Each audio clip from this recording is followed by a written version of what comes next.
Cesar Contapay, ito po ay kilala na isang tagapagtanggol ng ating demokrasya at nagbuwis ng buhay at serbisyo sa bansang ito. Siya po ay retired police colonel. Magandang gabi sa lahat mga kababayan.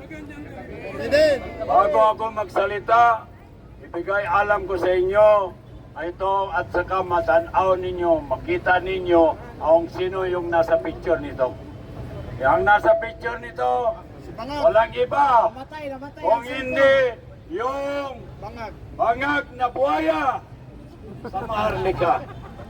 Itong taon nito, sa tulong natin, sa pagboto natin, ay naging presidente.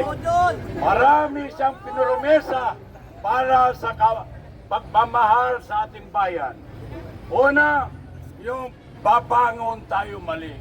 Ano man nangyari, kabaliktaran. Nabudol tayo, nabudol! Nagkamali na naman at saka nababaon na tayo ng kahirapan, nababaon tayo ng utang, na ang utang na yan, ang bata na hindi pa pinanganak ay nagkaroon na ng utang. Utangin na niyan yung Romualdez na yan. Sa palagay ko mga kakapatid ko, ito na parito ngayon, ito ang kabuuan ng 32 milyones na nagkagusto na maging presidente ang ating minamahal, si Inday Sara Duterte. Kaya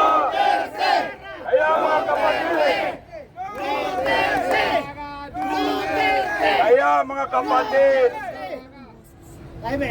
iniisip ko, puso ng lahat ng Pilipino na hindi tayo papayag na iskandaluhin ang 32 milyones na taong bayan na nagsama sa ating vice-presidente si Inday Sara Duterte.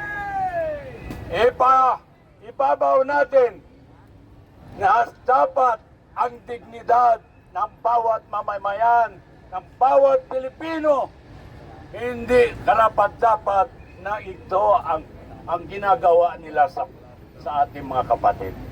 Nawawala ang dignidad. Inaabuso ang interes ng taong bayan. Akalain mo naman, yung pera natin, ginagastos sa pamulitika nila. Nag-umpisa yung pagbibigay ng ayuda noong eleksyon sa barangay. Binibigyan nila yung mga kandidato nila ng 3 milyong pesos. Saan galing yung pera na yun? Hindi galing kay Romualdez. Hindi galing kay Papayag siguro tayo na ibigay natin yung pera natin sa kanya, provided ang itsura niya ay parang mongoloid. Makikita naman ninyo. Walang pumapalagpag doon sa Malay mo naman yung pera natin, ginawa niyang Romualdez rice. Romualdez! Romualdez! This holiday season, enjoy fast and reliable home internet for your family and the extended family when you switch to Fios Home Internet.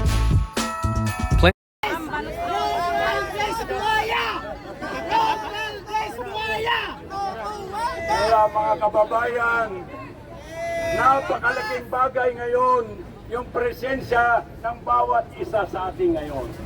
We are representing the interest, the respect, the dignity of those 32 million votes rendered to our Vice President na minamahal nating Vice Presidente si Inday Sara Duterte. Duterte!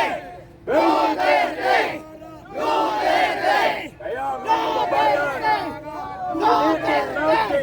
pilitin natin na ibaba, patalsikin ang mga buhaya ang mga balag sa Pilipinas.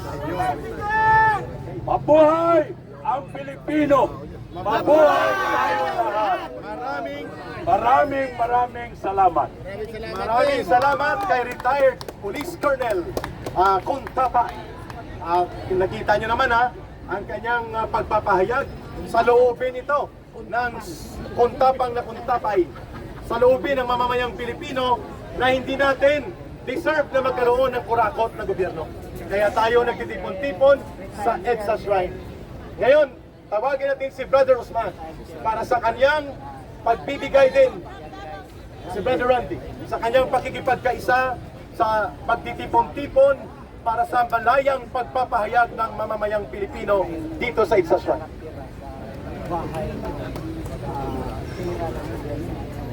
Maraming salamat ka Eric. Thank you.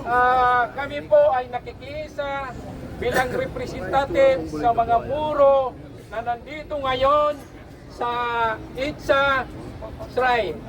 Ngayon po nanawagan kami sa mga kapatid ko na mga muro na tayo po ay magkakaisa dahil ang dugo ng ating mahal na Duterte ay may dugong muro. Palagi niyang sinasabi na ang nanay ko ay may dugong Maranao, Tausog, Kaagan at saka Iranon, yung 5 tribo sa Davao City. Kaya ngayon, lumabas na kayo mga kapatid ko na mga muro. Ito ngayon ang oras natin na para mamuno ang tunay na pagkakaisa, ang tunay na leader na maasahan at mapaunlad niya ang buhay ng Pilipino. Kaya mga kapatid ko, yung bintang nila sa mga Duterte na mga korupsyon sa 125 million, kami po ay matagal na kilala ninyo sa Davao na sila ayaw nila magkuha ng pera kasi nasaksiyan namin na sila ay puslit ng mga tunay na mga trabaho, tunay na leader, tunay na Pilipino. Kaya sa atin mga kapatid, pinatawagan po ko kayo na ngayon, oras na ngayon, lalabas na kayo, nandito tayo sa EDSA at maraming salamat po sa inyong lahat. Thank you, Brother Randy.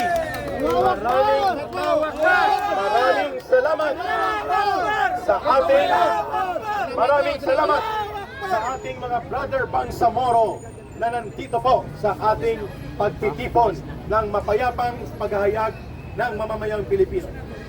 Ang isang matino na lingkod bayan, itinuro ni Pangulong Duterte ay dapat sincero na naglilingkod sa interes ng mamamayan at hindi korakot sa kapangyarihan at hindi rin abusado.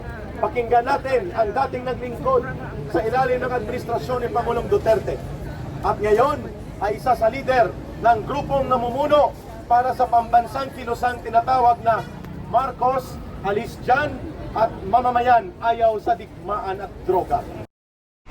Drop everything and get some magic of your own during the Xfinity Black Friday sale.